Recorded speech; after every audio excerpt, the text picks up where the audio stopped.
Maraming salamat sa ating tagapagpakilala na 2 beses nang nakakaligtas sa kulungan. Darating ang araw, mapupuruhan ka rin. Biro lang po.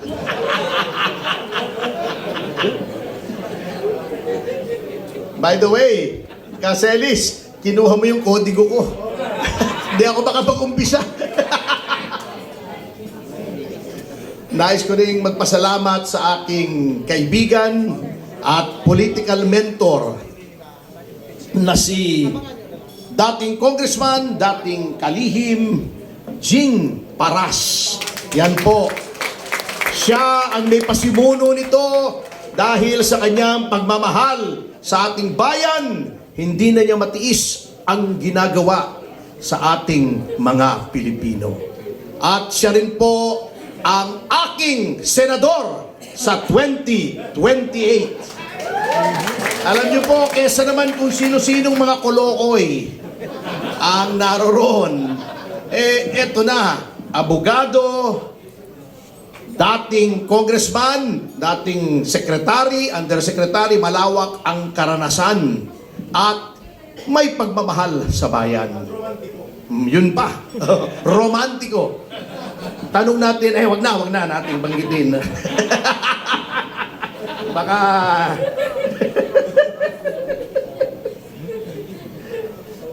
anyway, mga kasama, alam niyo po, nais ko lang banggitin sa ngayon itong sinasabi sa Biblia, sa Ecclesiastes 3, sapagkat sabi po sa Biblia, kanya-kanyang panahon yan. Panahon para mabuhay, para mamatay, para magtanim, para mag-ani.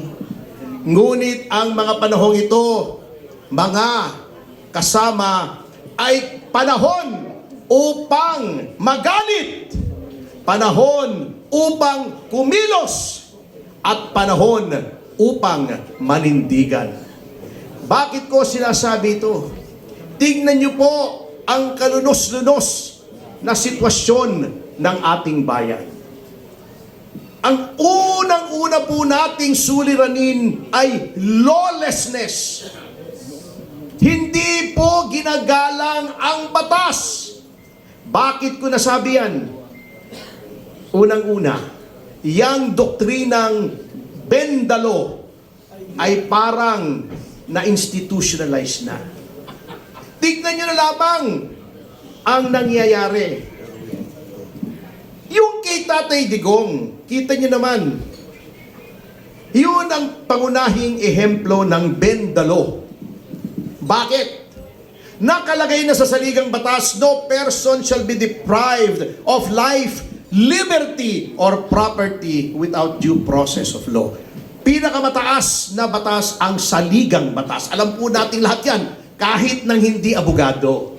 Anong ginawa ng administrasyon na ito?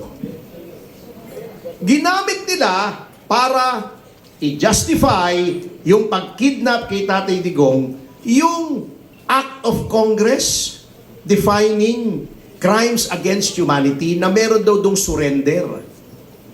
Sabi ko, ano bang mas mataas? Act of Congress o konstitusyon?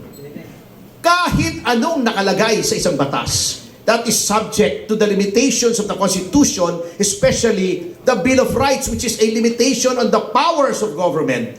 Kailangan pa rin ang due process. Hindi basta pwede mong kunin yung isang tao, ilagay mo sa aeroplano, ilipad mo sa ibang bansa. At ano yung due process na yon? Nakalagay naman sa batas. Yan ang extradition law, kung saan dapat kung merong nais i-extradite, mamamayan man o banyaga na narito sa Pilipinas, dapat dumaan sa proseso sa Korte ng Pilipinas. Sa Korte ng Pilipinas, hindi Korte ng ibang bansa, and definitely not the International Criminal Court. Bakit? Sapagkat ang Pilipinas, katulad ng lahat ng bansa, ay may soberanya, sovereignty.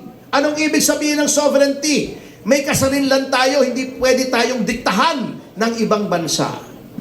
By saying na yung warrant ng ICC, na questionable pa nga, ay valid dito sa Pilipinas na hindi dumadaan sa korte natin. At ang Interpol ay hindi pwedeng pahindian na mali po. Sapagkat tingnan nyo ngayon mismo, sa mismong website ng Interpol nakalagay, lahat ng proseso ng Interpol ay subject to domestic law, yung batas ng bansa kung saan pinapatupad yung process ng Interpol. Ano pong nangyari? Naging katawa-tawa tayo sa buong mundo. Ang Amerika po, may batas. Kapag ang aking mamamayan ay kinuha nyo at dinala nyo sa Hague, lulusubin namin kayo ng armed forces namin. Kukunin namin yung mamamayan namin. Ganyan po ang bansang may paninindigan sa soberanya. Noon nga pong huling mga administrasyon, yung ating mga mamamayan kinukulong sa ibang bansa, sa Saudi, sa Singapore.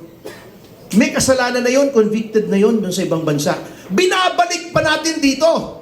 Eto dating Pangulo, ibinibigay mo sa banyaga.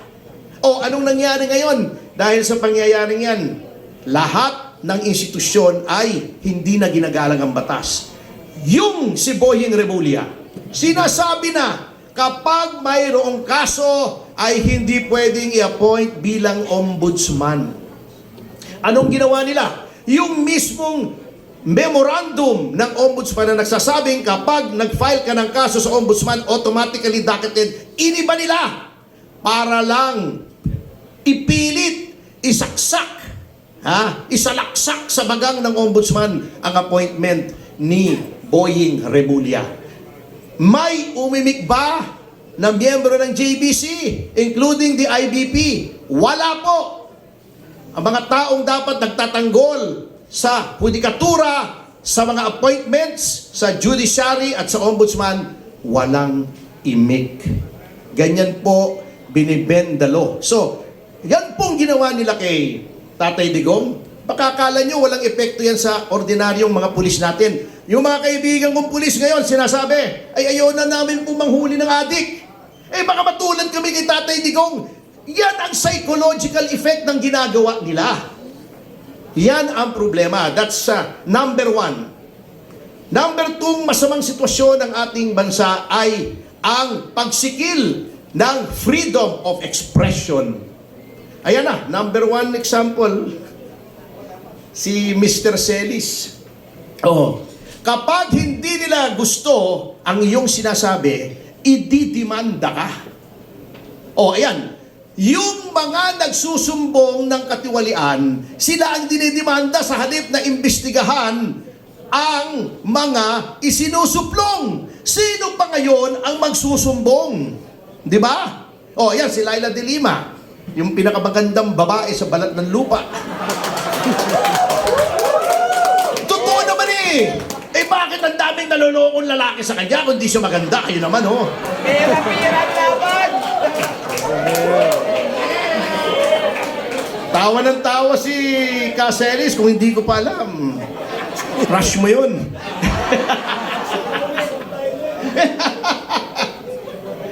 Sa halip na siya bilang mambabatas ay mag-initiate ng investigasyon dito sa Maleta, dinimanda niya yung nagsusumbong ng Maleta. Yang si Risa Ontiveros. Ang dakilang retokada.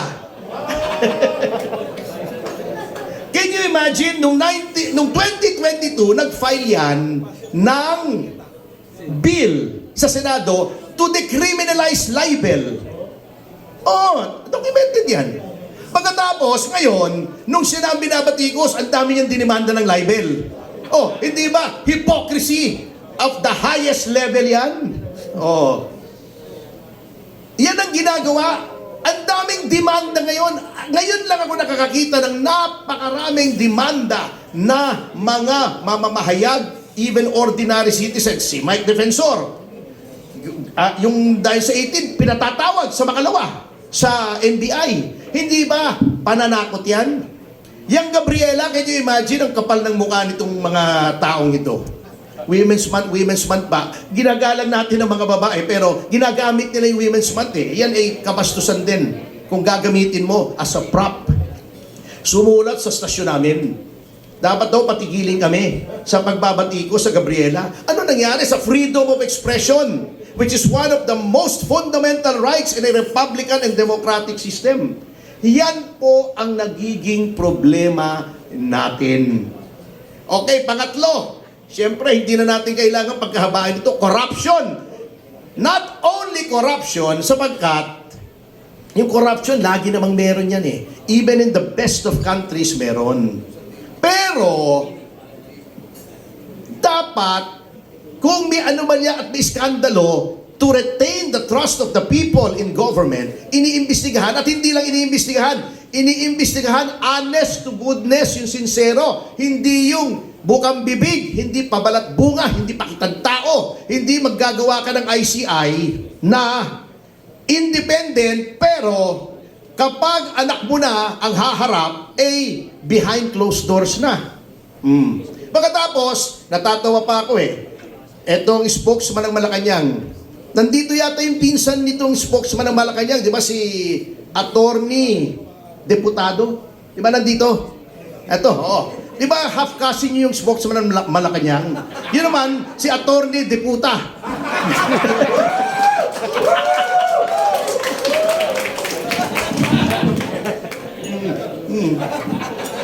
Half cousin niya.